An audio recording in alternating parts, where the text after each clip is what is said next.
Bonsoir vous toutes et bonsoir vous tous. C'est très heureux de vous retrouver pour cette deuxième webconférence organisée par les trois quotidiens du Béarn, La République, L'Éclair et Sud-Ouest. Nous parlons de transition énergétique durant tout le mois de décembre. Et après la première webconférence, que vous pouvez toujours retrouver en replay d'ailleurs sur le site de sudouest.fr ou de la République des Pyrénées.fr. Après la première webconférence sur le thème « Sans volonté publique, pas de transition énergétique », nous allons aujourd'hui avoir pour thématique un problème global des solutions locales et ce, avec des témoins qui vont nous rejoindre, des représentants d'EDF, du SDEPA, du Crédit Agricole Pyrénées-Gascogne, de la PME ACA, mais également de l'agglomération de Pau-Béarn-Pyrénées, qui seront donc réunis autour de cette table avec un grand témoin, Patrick Beller, chercheur à l'IPREM, mais également maire d'une commune où il expérimente des solutions solaires originales, Setz-Beaubec. Je vous en dirai plus dans quelques instants. L'ensemble des partenaires qui organisent avec la régie Sud-Ouest Publicité, avec les trois quotidiens, La République, L'Éclair, Sud-Ouest, ces trois webconférences du mois de décembre, vous les voyez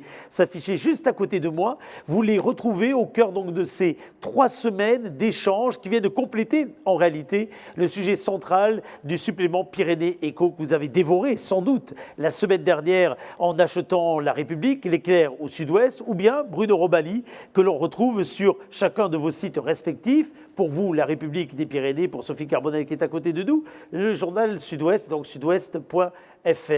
Parce que vous me confirmez que, oui, certes, c'était un jour en papier, mais c'est tous les jours en format digital. Oui, exactement, Eric. C'est vrai que le jeudi 10, donc, il y a le supplément qui est sorti dans le journal, dans nos journaux, et qu'il reste disponible sur nos sites internet en mode feuilleteur. Donc j'encourage tout le monde à aller lire ce supplément de 40 pages. Pour nous, Pyrénées Éco, pour les 3 titres que sont Sud-Ouest, La République et L'Éclair, Pyrénées Éco est un grand rendez-vous. C'est le grand rendez-vous de l'économie. Et cette année encore, donc évidemment, on s'est adapté. D'ailleurs, un des titres, c'est l'économie du Béarn touchée, mais pas coulée par la crise sanitaire. Et cette année, on consacre donc tout un dossier sur le Béarn se relance avec les énergies vertes, ce dont nous allons parler maintenant. Alors que le défi de la transition énergétique est dans tous les esprits, avec des ambitions mondiales, nationales, les acteurs de terrain s'accordent tous sur un constat. La réussite passera par des initiatives locales. La production énergétique et le Béarn, en réalité, c'est une vieille histoire, c'est une vieille idylle, des barrages hydrauliques bâtis il y a plus d'un siècle à l'exploitation du gaz, lancé à la fin des années 50. Ce territoire a su prospérer en valorisant les énergies qu'il savait trouver en son sein.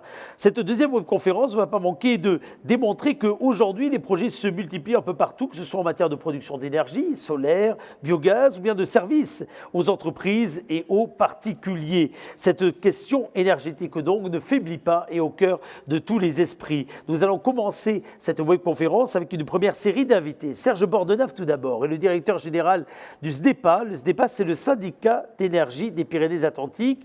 C'est l'autorité concédante du service public de distribution de l'électricité et du gaz dans le département. 546 communes. Aujourd'hui, le syndicat est propriétaire de 20 000 km de réseau électrique, de 1 000 km de réseau de gaz, un très fort budget d'investissement. Serge Bordenave, le syndicat a été créé en 1949. Il avait pour objectif initial l'électrification rurale. 1949, 2020 et bientôt 2021. L'existence même de votre syndicat, elle est aujourd'hui toujours d'actualité, toujours prégnante. Je vais vous inviter à répondre d'ailleurs en enlevant, si vous le souhaitez, vos masques, puisque nous sommes, j'aurais dû le dire là, tous avec des équipements qui ont été préparés spécialement pour l'occasion, dans un espace extrêmement grand qui a été ventilé pour l'occasion, et avec une distanciation beaucoup plus, éloignée qu'à l'accoutumée lorsqu'il s'agit d'interroger les personnes. Monsieur le Président, prenez le micro. Monsieur le Directeur, prenez le micro. Oui, tout à fait. Donc, vous avez retracé rapidement l'historique du SDEPA et ses missions. Alors, quel est le lien entre les réseaux et finalement les énergies renouvelables? C'est la question qu'on pourrait se poser.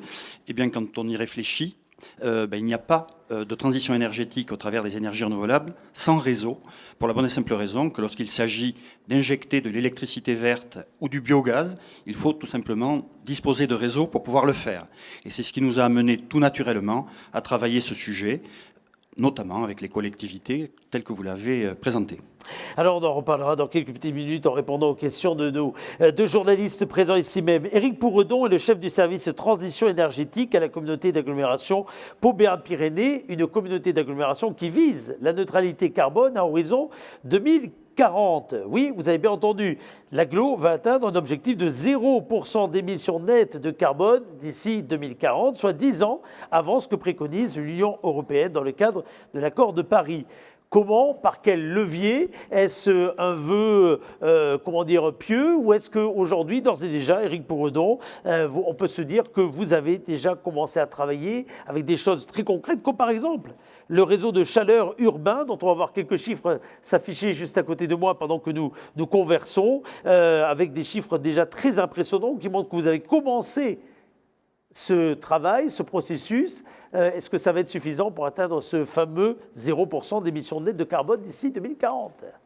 On l'espère tous. Alors, la neutralité carbone, ce n'est pas 0% d'émissions, puisque 0%, ça voudrait dire qu'on arrêterait toutes les activités. Ça me rassure, parce que voilà. Là, je sentais que c'était quand même une mission totalement impossible. Non, par contre, aujourd'hui, on a des outils, des solutions pour diminuer les émissions de gaz à effet de serre qu'on produit au quotidien, et également les séquestrer, puisque c'est aussi un des enjeux des prochaines années. On a soit des solutions technologiques pour séquestrer le carbone, pourquoi pas dans le sous-sol, soit des solutions aussi beaucoup plus naturelles, telles que aujourd'hui, le bois, c'est un des gros capteurs de CO2. Donc cet objectif, il sera atteint si on est capable à la fois de diminuer nos émissions de gaz à effet de serre sans compromettre le développement du territoire, et à la fois aussi développer nos capacités de séquestrer le carbone sur le territoire. Et on sait que Pau, et en tout cas l'agglomération paloise, est une zone verte, un vrai poumon vert qui nous permettra d'atteindre cet objectif.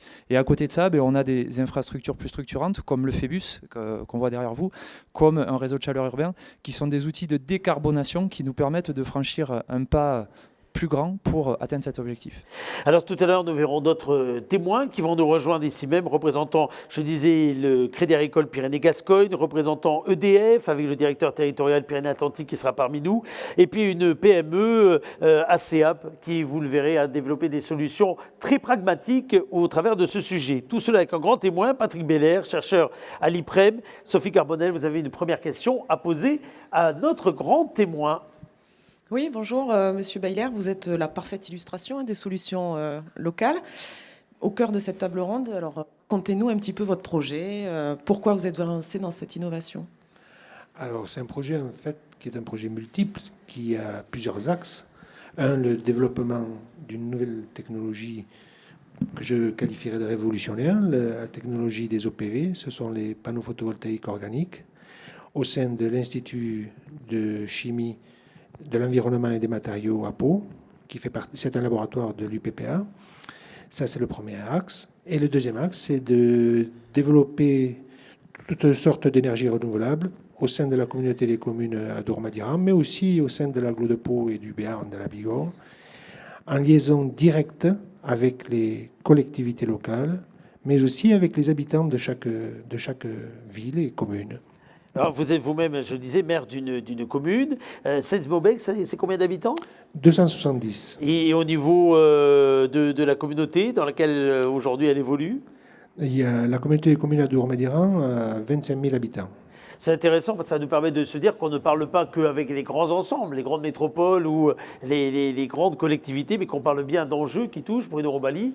Oui, alors c'est vrai que le fait que vous ayez les deux casquettes, celle d'élu et celle de chercheur, est-ce que ça vous permet de mener des expérimentations sur votre territoire local? Tout à fait. C'est parce que j'ai pu avoir ces deux casquettes-là que j'ai pu mettre en confiance les chercheurs, mais aussi les acteurs locaux, qui sont les divers élus de la communauté des communes, mais aussi les habitants.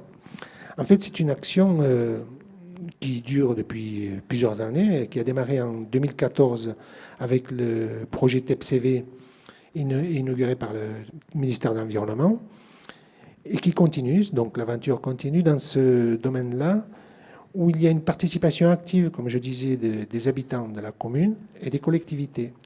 Et cette participation-là a amené une prise de conscience générale que même une petite commune comme la communauté des communes, une petite commune comme la commune de Sens-Mobec, dans lequel, je rappelle, il y avait déjà 3 moulins à eau, donc qui produisaient dans le siècle dernier de l'électricité et de l'énergie renouvelable grâce à l'hydraulique.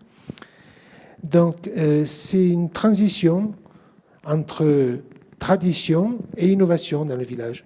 Les habitants ont compris, c'est un village rural, ils ont bien compris que pour passer le 21e siècle se fera avant tout dans un aspect environnemental. Concrètement, ça s'est matérialisé comment cette évolution? Alors l'évolution, c'est la mise en place de plusieurs sites de panneaux photovoltaïques organiques sur la commune de Cèze, Maubec, mais aussi sur toutes les communes environnantes. Et l'extrapolation de ces premiers sites d'expérimentation dans la communauté d'agglo de Pau, du Béarn et de la Bigorre. Justement, vous avez bénéficié de quel soutien? Vous êtes une petite commune. Alors, soutien multiple en fait. Soutien de l'État, d'abord. Soutien des régions, Occitanie et Nouvelle-Aquitaine, mais aussi soutien des communes et des maires et des habitants. Vous avez réussi à les convaincre? Oh, c'était pas une histoire de convaincre, c'était une histoire d'expliquer que nous vivons une transition qui va être très très courte dans le monde entier. Il y a un chamboulement du climat. Et cette transition-là, il faut la mener à bien. Et c'est en parlant avec les habitants, en parlant avec les maires, que l'on arrive à présenter un petit peu ce qui se passe réellement. Et quels sont les principaux freins que vous avez rencontrés? Quels sont les problèmes que vous avez rencontrés dans cette démarche? En fait, il n'y a pas eu trop de freins. Il y a eu une adhésion petit à petit de la population et des collectivités locales. Non, je pense que il y a une véritable prise de conscience, mais encore faut-il prendre son bâton de pèlerin et toujours expliquer aux gens pourquoi il y a ces actions qui sont menées entre la recherche et l'application industrielle. Alors, ce qui est vrai peut-être chez vous, dans la façon de convaincre, ça a l'air tellement simple quand on vous écoute, la façon de convaincre, en tout cas la façon d'entraîner avec vous. On va s'interroger, Bruno Robali, Sophie, pour savoir s'il y en a de même dans l'agglomération de Pau, par exemple. Oui, Éric Pourredon. Donc Éric a commencé à poser la question tout à l'heure, mais la neutralité carbone dans 10 ans, dans 20 ans, pardon. Dans 20 ans, est-ce que c'est Je sais que vous voulez toujours vous rajeunir, enfin 20 ans, laissez du temps. Dans 20 ans, est-ce que c'est réaliste et peut-être préciser les moyens d'y arriver et en employant des termes accessibles au plus grand nombre? Parce que séquestrer le carbone, je ne suis pas sûr que le grand public comprenne le terme.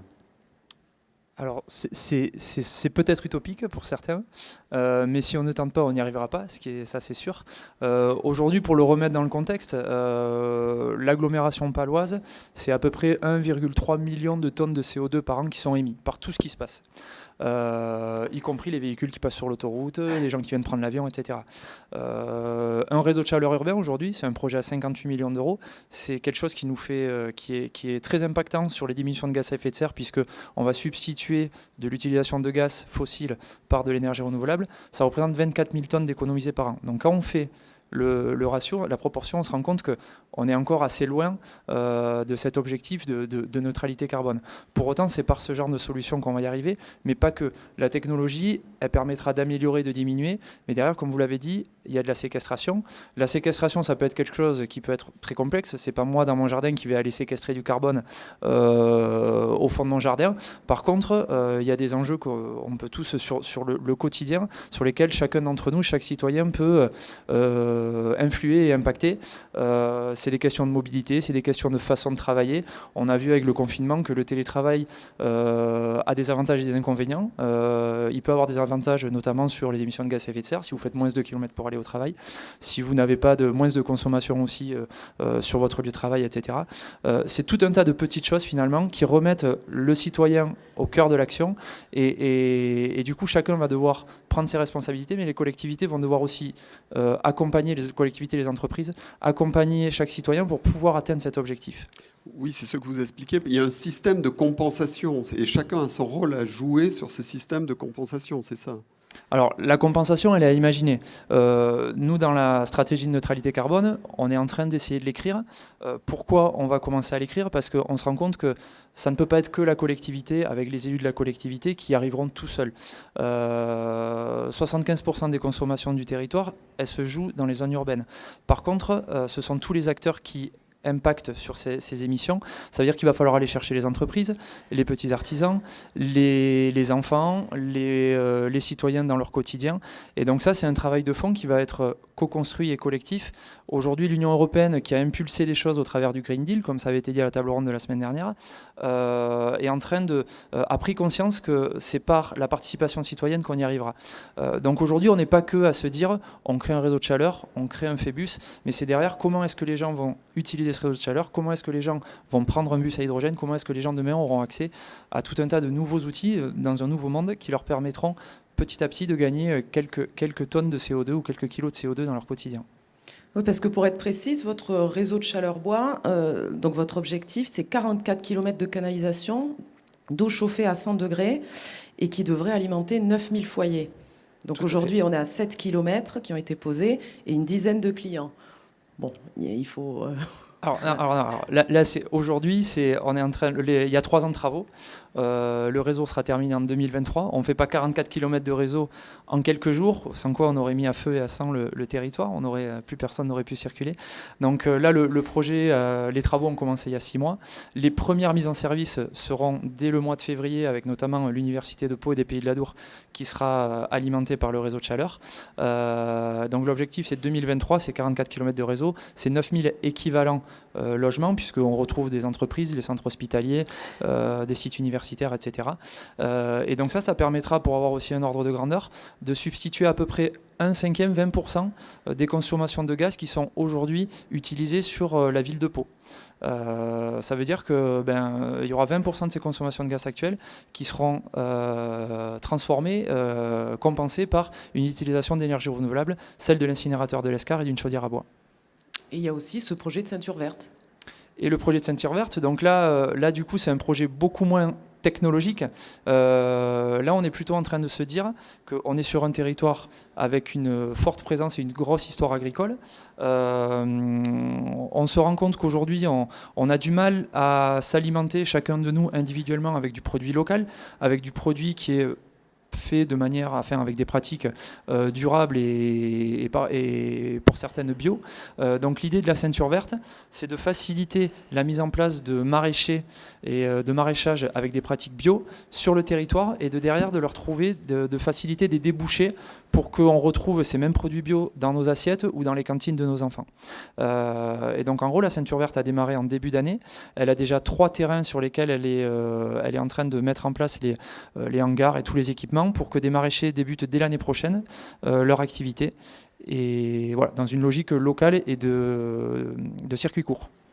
Un autre projet dont on a beaucoup parlé, tout à l'heure on avait la photo de Phébus derrière nous, c'est la filière hydrogène. Où en est-on aujourd'hui et comment cela va-t-il évoluer ? Alors, le projet Phébus, j'ai envie de dire, c'est un objet. C'est-à-dire que c'est un objet et il n'y a que lui qui roule à l'hydrogène aujourd'hui. Demain, l'enjeu, c'est que la mobilité elle soit plus propre. Ça passera par l'hydrogène, ça passera sans doute par l'électricité, ça passera peut-être par du gaz naturel aussi, qui est moins polluant que les motorisations thermiques. Donc le bus à hydrogène a permis de montrer que c'est possible. Ça marche. Et c'est moins polluant. Maintenant, il va falloir organiser tout ça, la filière. Donc, on peut parler de la filière hydrogène, mais il y a aussi toutes les filières. Le SDEPA, il travaille aussi à ce que les réseaux d'électricité soient demain dimensionnés pour qu'on puisse tous rouler à l'électricité.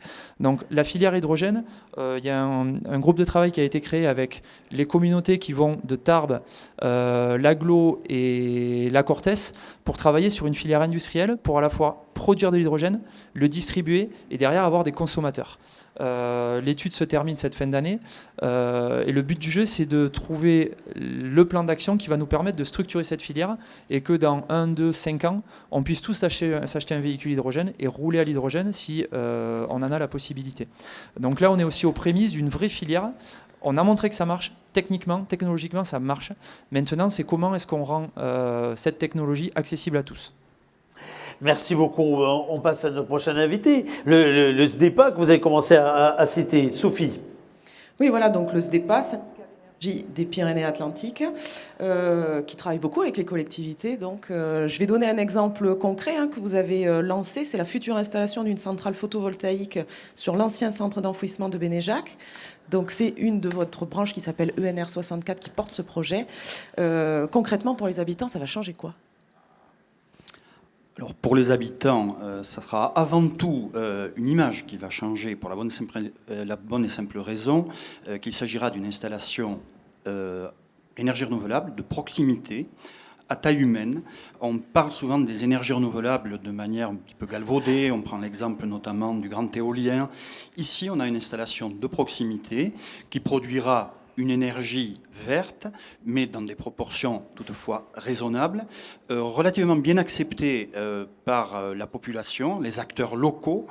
C'est un peu la marque de fabrique de NR64, c'est-à-dire la possibilité d'intervenir dans le domaine des énergies renouvelables, mais avec des projets à taille humaine, avec les territoires et pour les territoires.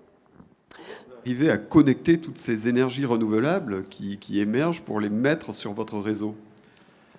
Alors ça, c'est un sujet beaucoup plus vaste qui ne se gère pas uniquement au niveau du SDEPA, mais également avec le concessionnaire du réseau de distribution électrique Enedis, puisqu'il s'agit d'aborder tout simplement la production d'énergie d'une façon tout à fait nouvelle. C'est l'objet de notre table ronde aujourd'hui. Parce que les énergies renouvelables, contrairement à ce qui existait par le passé, sont des énergies décentralisées et remontantes sur le réseau, comparativement au système dont on disposait au cours des décennies passées, qui était un système descendant. Il faut donc adapter le réseau pour permettre à l'ensemble de ces producteurs de pouvoir injecter leur production, quelle qu'elle soit. On ne parle pas toujours de grosses productions, mais de multiples petites productions. Il y a plus de 7000 petits producteurs d'électricité renouvelable dans le département. Il faut pouvoir réinjecter tout cela dans le réseau. Ça se fait au travers d'une adaptation du réseau, technique notamment, au travers des investissements portés par Enedis et le SDEPA, chaque fois que c'est nécessaire. Justement, on peut prendre un exemple, par exemple le réseau Chaleur-Bois. Comment ça fonctionne? Combien de communes sont concernées? Faites attention, monsieur le directeur, c'est la séquence comment ça marche. Donc là, vous avez le droit de sortir le schéma pour voir comment fonctionne le réseau bois, etc. Oui, parce que concrètement... Alors, puis la chaleur qu'il fait aujourd'hui dans le studio, ça peut nous arranger d'ailleurs. Allez-y. Alors, un réseau de chaleur bois, Éric Bourdon en a déjà parlé, pour un réseau de chaleur bois urbain, qui est celui de Pau. En ce qui nous concerne, ce sont plutôt des réseaux de chaleur bois ruraux. Ouais. Alors pourquoi ? Parce que tout simplement, l'objectif, c'est certes de faire des énergies renouvelables, mais aussi de proposer un mix énergétique à ceux qui n'en ont pas. Puisque, il faut simplement le préciser, il y a 160 communes dans le département qui sont desservies en gaz. Quand on fait le calcul du nombre de communes dans le département, il y en a près de 400 qui ne l'ont pas. Avec un réseau de chaleur bois, on propose une alternative aux solutions traditionnelles et fossiles, fuel, gaz individuel en cuve. Et donc ça permet tout simplement de proposer une solution alternative en circuit court. Ça a été évoqué. Le circuit court, quel est-il ? La possibilité de produire, de transformer et de vendre une plaquette bois localement et de l'utiliser pour alimenter en énergie un réseau de chaleur, lequel sera destiné à desservir, par exemple, des bâtiments publics, écoles, collèges, piscines, établissements de santé. C'est avant tout une mutation de l'énergie, mais aussi la mise en place d'un circuit court économique. C'est aussi ça l'intérêt des énergies renouvelables locales. Dans notre département, on a assez de bois pour faire cette production locale de chaleur bois ? Alors, largement assez par rapport au réseau de chaleur existant dans le département, mais ça rejoint une problématique qu'on a déjà évoquée dans notre domaine. On nous a souvent posé la question, vous installez des bornes de charge pour véhicules électriques, imaginons que demain, tous les véhicules soient des véhicules électriques. Bien, demain, tous les véhicules ne seront pas électriques. Là, c'est la même chose. Il n'y aura pas des réseaux de chaleur bois partout. En revanche, ce qu'on peut affirmer, c'est que le bois utilisé pour ces réseaux de chaleur est un bois qui actuellement est de manière générale perdu, qui n'est pas utilisé en bois d'œuvre. Et il faut savoir que notre département est un département très boisé, dans lequel la propriété forestière est majoritairement privée et qu'il y a lieu d'organiser aussi cette production de bois local. Mais des agriculteurs du secteur d'Arzac l'ont fait. Sophie? Oui, alors pour y arriver, ça passe évidemment par l'accessibilité sociétale. Ce que vous disiez, il faut convaincre les gens. Monsieur Bayler l'a très bien fait, visiblement. Bon, vous vous heurtez à quelles oppositions, surtout des habitants? Alors, de prime abord, aucune. Si vous posez la question à tout un chacun, est-ce que vous êtes favorable à la transition énergétique? La réponse est sans ambages, oui, tout à fait favorable. À condition que je n'ai pas d'éoliennes près de chez moi, de méthaniseurs, de champs de panneaux photovoltaïques, voire de réseaux de chaleur avec une chaudière qui dégage de la fumée. Donc on voit bien que l'acceptabilité sociétale, c'est un vrai sujet qu'il faut traiter dorénavant dans sa globalité. C'est-à-dire que les énergies renouvelables, ce n'est pas qu'un problème technique, c'est un problème d'acceptabilité, c'est un problème finalement de secteur qu'il faut traiter avec les représentants du secteur, qu'ils soient élus, que ce soit les habitants. C'est la raison pour laquelle la plupart des projets à l'avenir seront des projets participatifs qui amèneront particuliers, entreprises, collectivités à s'associer au projet de manière à ce que ces projets ne soient pas des projets hors sol, mais portés par les acteurs des territoires. Merci en tout cas tous les deux pour ces premiers témoignages. On va changer de table ronde. Je vais vous inviter à remettre vos masques. On va faire un changement de plateau. Mais on va garder notre grand témoin avec nous, Patrick Beller. Ce qui vient d'être dit à la fois de façon très pertinente par Serge Bordeneuve, le directeur du SDEPA, à la fois par le représentant de l'agglomération pour Berne-Pyrénées, c'est qu'il faut aller chercher à tous les endroits ce que l'on peut faire avec toujours, non pas que la contrainte technique, en réflexion, mais avec toujours la façon dont on peut entraîner le maximum de personnes autour de soi. Sophie l'a très bien dit tout à l'heure, les habitants, la population, les entreprises, bref, tout l'environnement. Dorénavant, on n'est plus face à un défi technique, on est presque face à un défi de société. Vous partagez ce point de vue? Tout à fait. Je vais vous citer une petite anecdote qui m'a fort marqué il y a quelques années. Au tout début où j'avais monté ce projet-là de TEPCV, avec TEPCV, je voulais mettre des panneaux photovoltaïques donc organiques dans le village. Et il y a un agriculteur qui m'a dit, si tu mets des panneaux photovoltaïques, je mettrai les vaches dessous. Alors moi je lui ai répondu, eh bien, c'est très bien, elles auront de l'ombre quand même pour l'été. Il m'a regardé, et il ne savait pas trop qu'est-ce qu'il fallait en penser. J'ai dit si, c'est parce qu'en fin de compte, cette nouvelle technologie, il faut que tout le monde l'accepte, mais aussi y adhère. Et bon, après de nombreuses discussions, ça a été cette personne-là, le premier à installer des panneaux photovoltaïques silicium, parce que les panneaux photovoltaïques n'étaient pas encore adaptés à la vente sur le marché. Il a installé des panneaux silicium sur la toiture de sa maison. Donc, comme quoi les gens peuvent changer. Ils ont beaucoup d'a priori pour les énergies renouvelables, mais quand on leur explique que c'est un enjeu pour nous, mais aussi pour les générations futures, là, les gens réfléchissent différemment.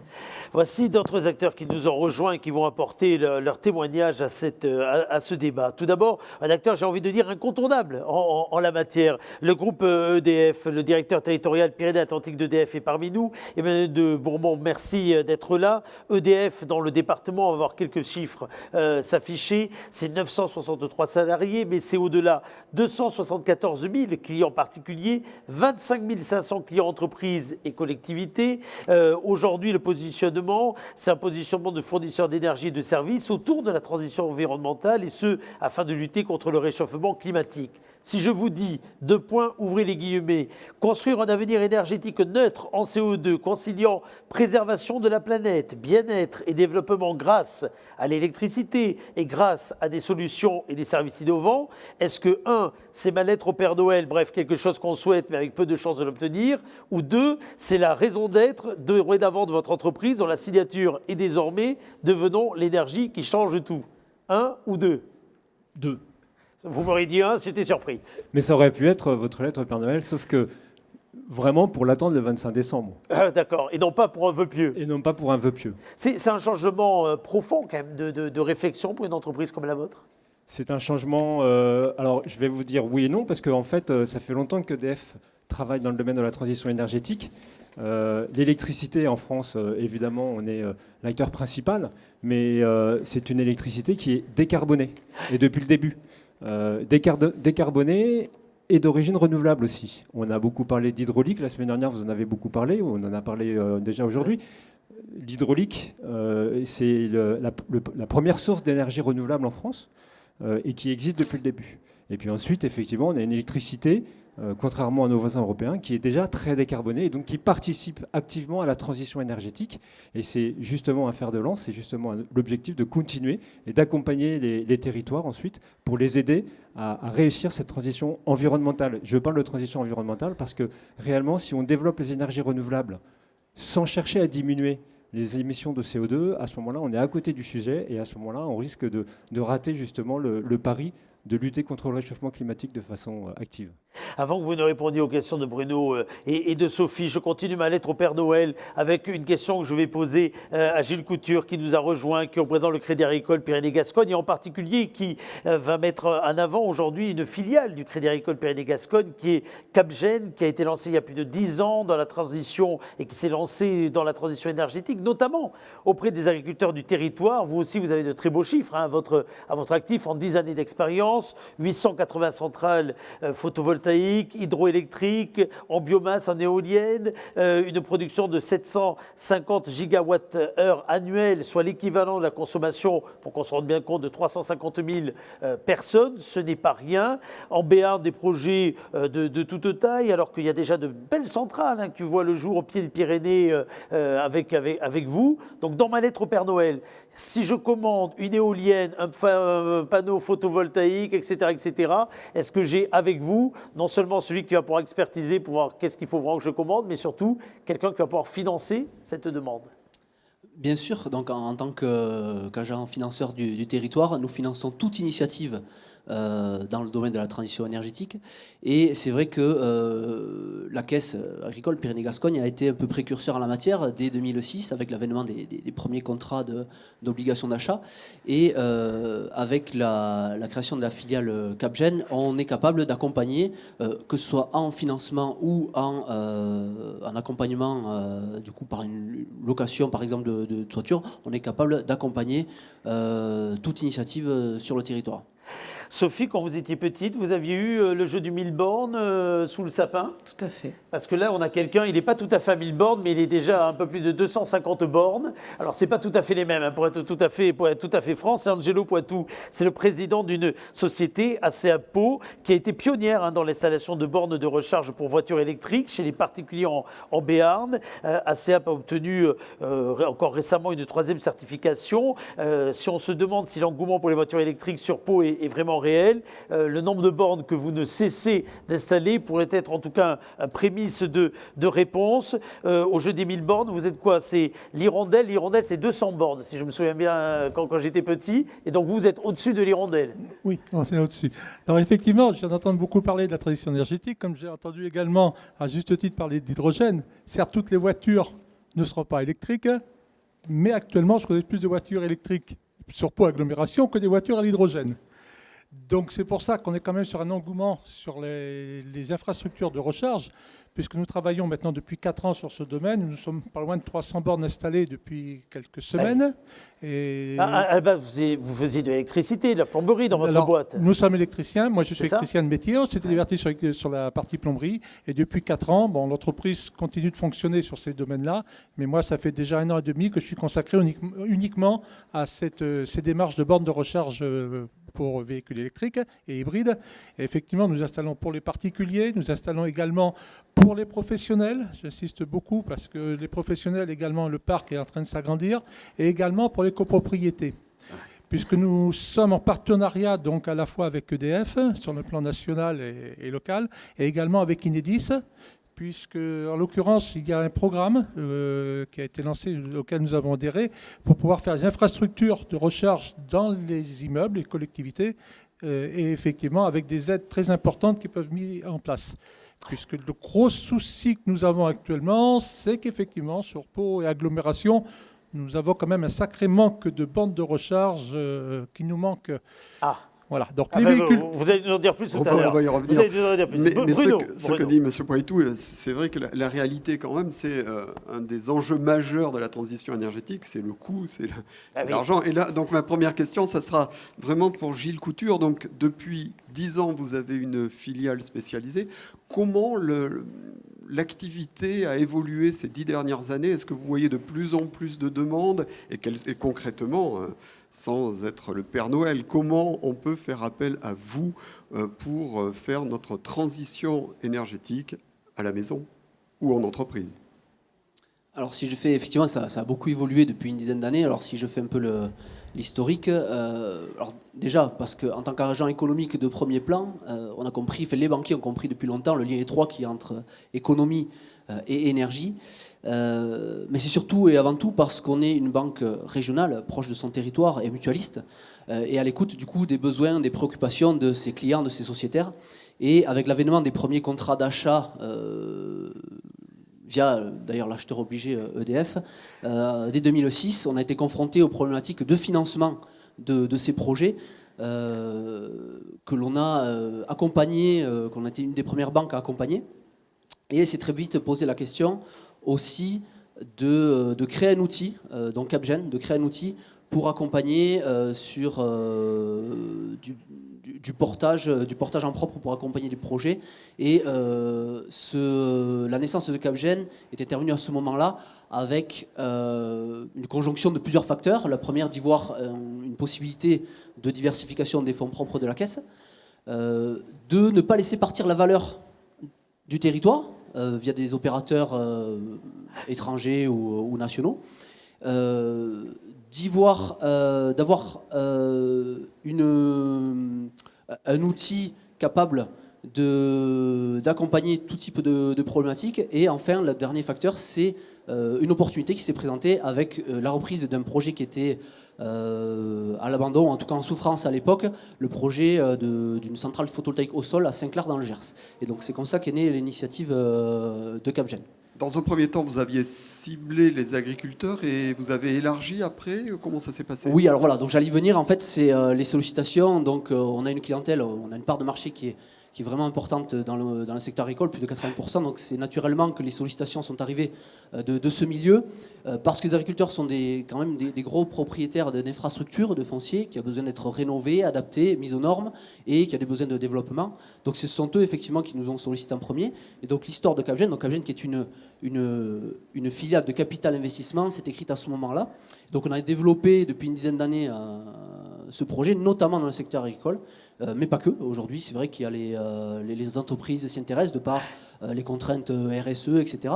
Donc aujourd'hui, ça se démocratise sur tous les secteurs. Et les évolutions technologiques, donc on est encore sur des mécanismes qui sont soutenus par les soutiens de l'État, donc qui sont subventionnés.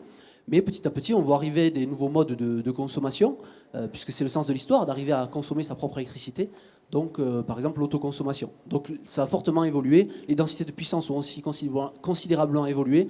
On est sur on est encore sur des projets qui sont de taille tout à fait raisonnable. On a des puissances aujourd'hui qui sont quand même intéressantes à des applications tout à fait locales, que ce soit sur le particulier ou sur du plus gros projet.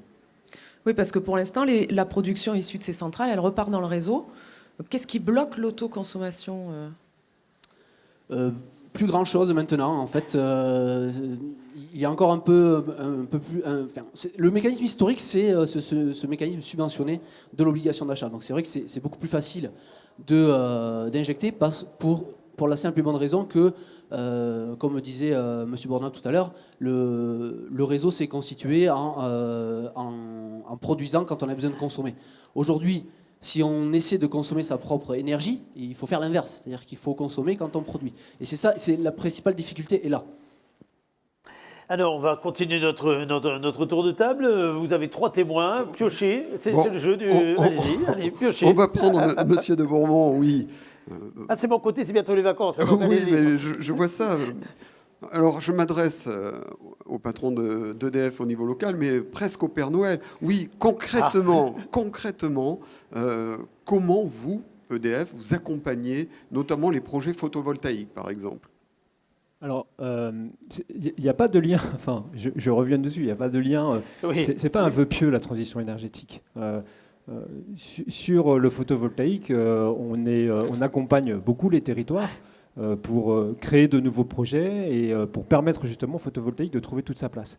On a un projet à Artix qui vient d'être mis en service, qui a fait l'objet d'un financement participatif, donc qui était ouvert aux habitants de Pyrénées-Atlantiques pour qu'ils puissent investir justement dans cette ferme photovoltaïque, parce que vous en avez parlé tout à l'heure, la question de l'acceptabilité sociale est très importante.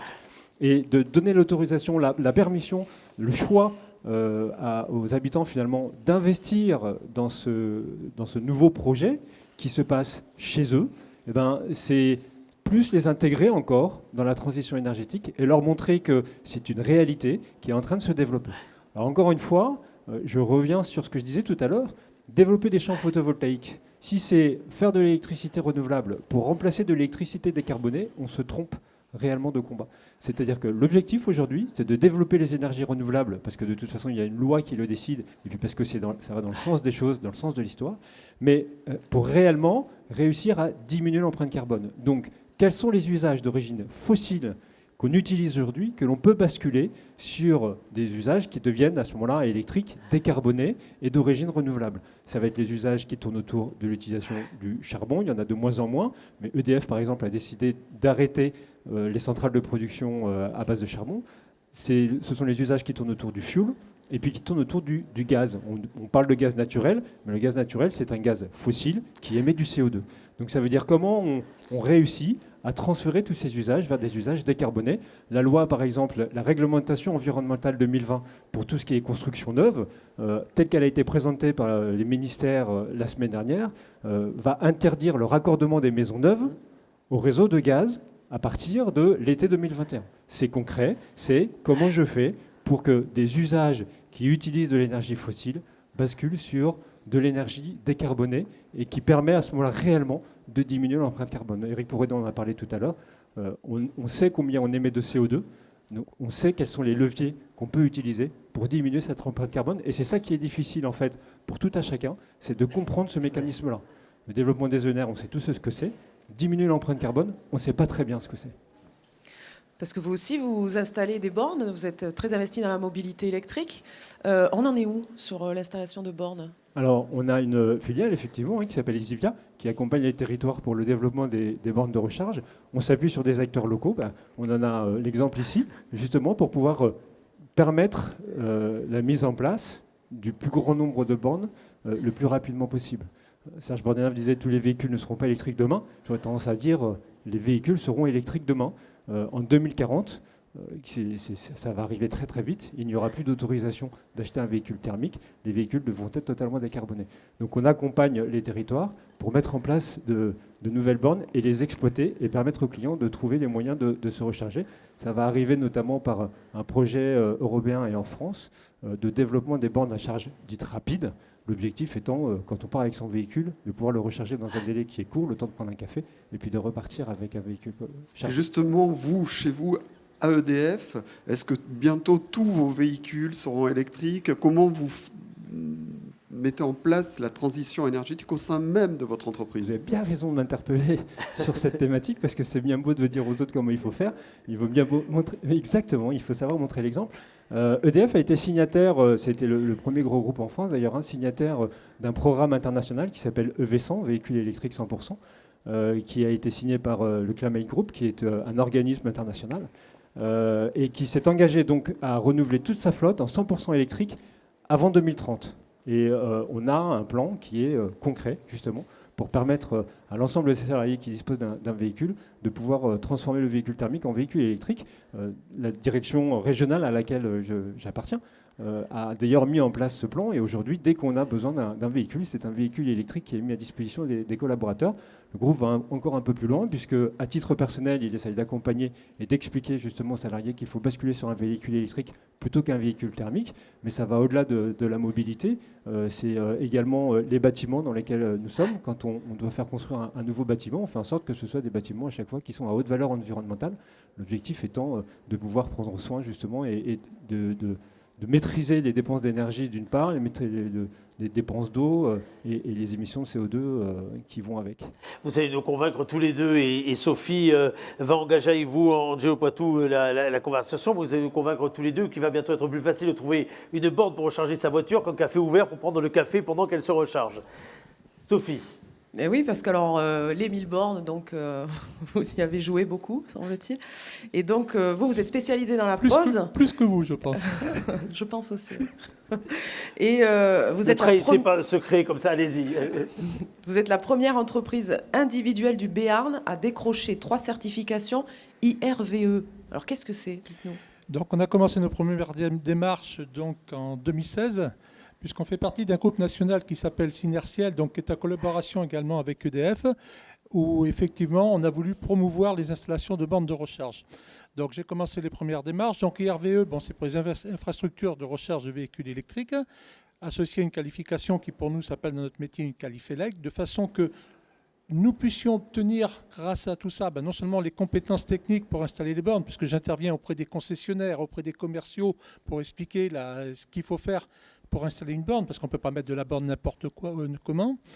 Donc on a passé notre premier niveau qui était sur des bornes de petite puissance domestique. L'an dernier, on a passé le deuxième niveau, on pouvait attaquer le professionnel. Et depuis depuis quelques jours, nous avons attaqué donc niveau, on peut intervenir également sur le domaine public. Donc là, on peut intervenir sur l'ensemble du panache et notamment sur les bâtiments collectifs. Quels sont les principaux problèmes que vous rencontrez pour installer des bornes ou sur le domaine public ou chez des particuliers ou dans des entreprises? Chez le particulier, c'est surtout un problème de puissance parce qu'ils n'ont pas encore... Quand on rajoute une voiture, on rajoute presque l'équivalent d'une consommation de maison. Ah oui, Voilà. C'est pas neutre. Donc il faut bien voir de façon bien calculée, bien analyser l'installation électrique, bien analyser s'il est possible de l'adapter, si elle est conforme. Autrement, on va lui mettre une simple prise et là, il mettra très longtemps à charger et ce n'est vraiment pas l'intérêt. Donc effectivement, on voit bien cette problématique-là et on sait les conseiller. On a des solutions techniques, notamment un grand débat qui a eu lieu, je vais le rouvrir quelques secondes, c'est sur le Linky. Mais Dieu sait si le Linky nous rend service pour pouvoir installer les bornes parce qu'il peut nous faire la gestion vraiment optimisée de nos bornes de recharge. Donc déjà, c'est un très grand point. Et après, donc ça, c'est chez le particulier. Chez le professionnel, on a beaucoup moins de problèmes de puissance puisqu'ils sont déjà alimentés avec des installations assez importantes. Donc là, ça ne pose pas de problème. Chez un professionnel, grâce à nos agréments, on peut obtenir jusqu'à 40% d'aide sur l'installation de leur borne de recharge. Donc ça, c'est pour le professionnel, de une à plusieurs bornes. Et après, concernant donc les immeubles collectifs, donc là, il y a un vaste plan qui a été ouvert, qui sont les 3000 premières copropriétés, donc, sur lesquelles on a 2 projets sur Pau, où on peut obtenir à la fois d'inédit 60% d'aide, également qui s'ajoute 40% d'aide de la part d'Advenir, plus du crédit d'impôt, plus également des aides particulières. Je veux dire, ça fait moins que zéro, là, au bout d'un moment. On n'est pas loin, on n'est pas à zéro, mais je veux dire, une copropriété qui veut vraiment s'équiper, c'est maintenant. Puisque je vois dans le journal ce matin, Pau doit faire partie des villes où on va réduire les émissions thermiques dans les centres-villes. Et effectivement, il va y avoir un grand besoin et c'est le moment d'y aller. Et on est là, on a nos partenaires, on est prêts. Dites-nous là, pour qu'on comprenne. Moi, j'habite dans un appartement d'une copropriété. Je fais appel à vous pour avoir une borne, justement. J'ai un véhicule électrique. Ça me coûte combien? Alors, il y a plusieurs solutions, puisque de toute façon, il y a un décret qui est sorti. Vous avez le droit à la prise. Donc, on ne peut pas vous refuser ce raccordement. Après, on a plusieurs solutions. Soit on vient vous raccorder directement sur votre compteur si les puissances le permettent. Soit on peut se raccorder sur les communs. Ou soit, comme je disais à l'heure, sur la copropriété avec un programme spécial.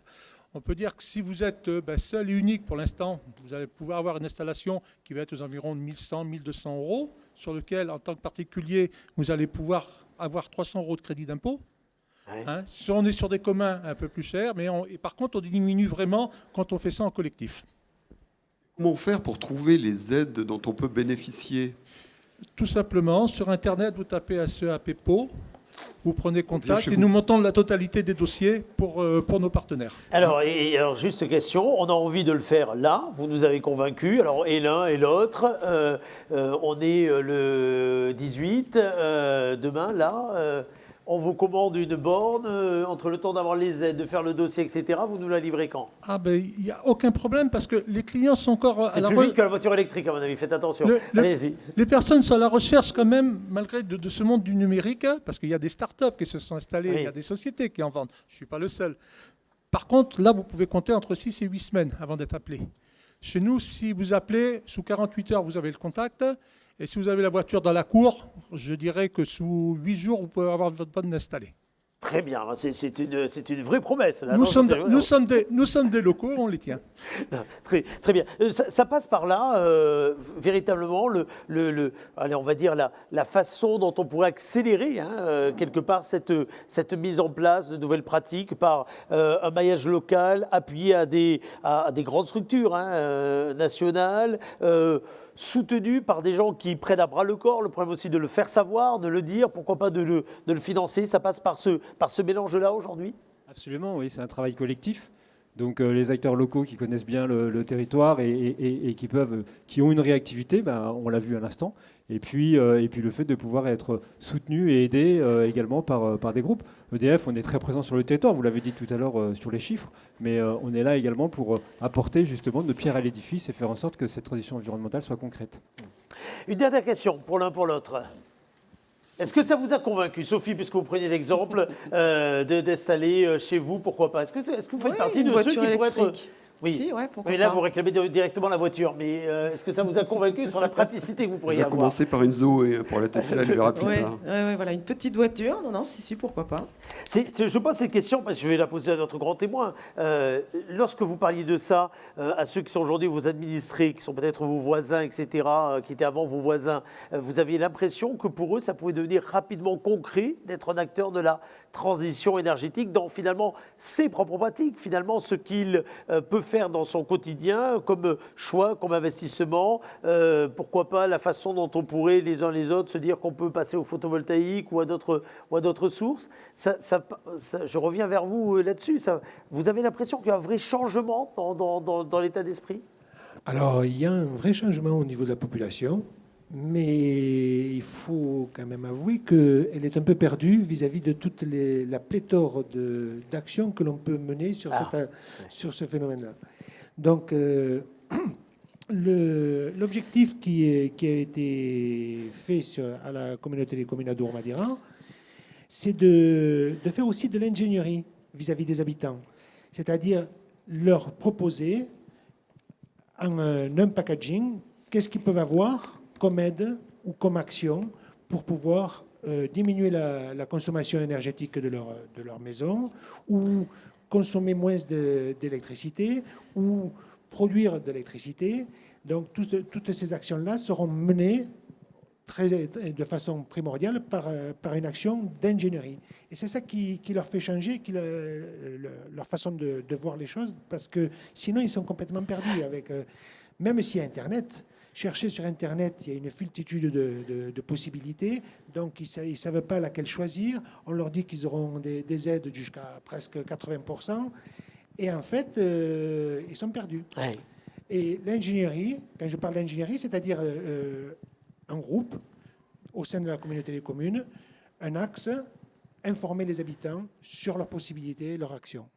Merci beaucoup en tout cas à tous les trois, et merci à nos précédents invités d'avoir été autour de nous. Alors cette webconférence, vous pouvez l'avoir en replay évidemment tout le long de la semaine à venir. Vous pouvez vous nourrir également des exemples complémentaires que vous trouvez donc dans le supplément à feuilleter en numérique sur le site de la République des Pyrénées.fr ou sud-ouest.fr. Et puis la semaine prochaine, nous recevrons d'autres grands acteurs Enedis, on en a parlé tout à l'heure au travers de questions-réponses, Chempark qui agit sur le bassin de Lac, Terega, Total et comme grand témoin une chercheuse à l'UPPA avec laquelle nous nous interrogerons sur le mix énergétique de demain. Comment l'atteindre, lequel et puis de quelle façon les acteurs de ce territoire ont une carte à jouer pour trouver celui-ci. Merci à vous toutes et à vous tous. Merci Sophie. Merci Eric. Bonne lettre au Père Noël. J'ai bien compris qu'il y avait des choses à mettre sous le sapin. Merci Bruno. Merci beaucoup à et tous. puis rendez-vous donc la semaine prochaine, même jour, même heure, même endroit.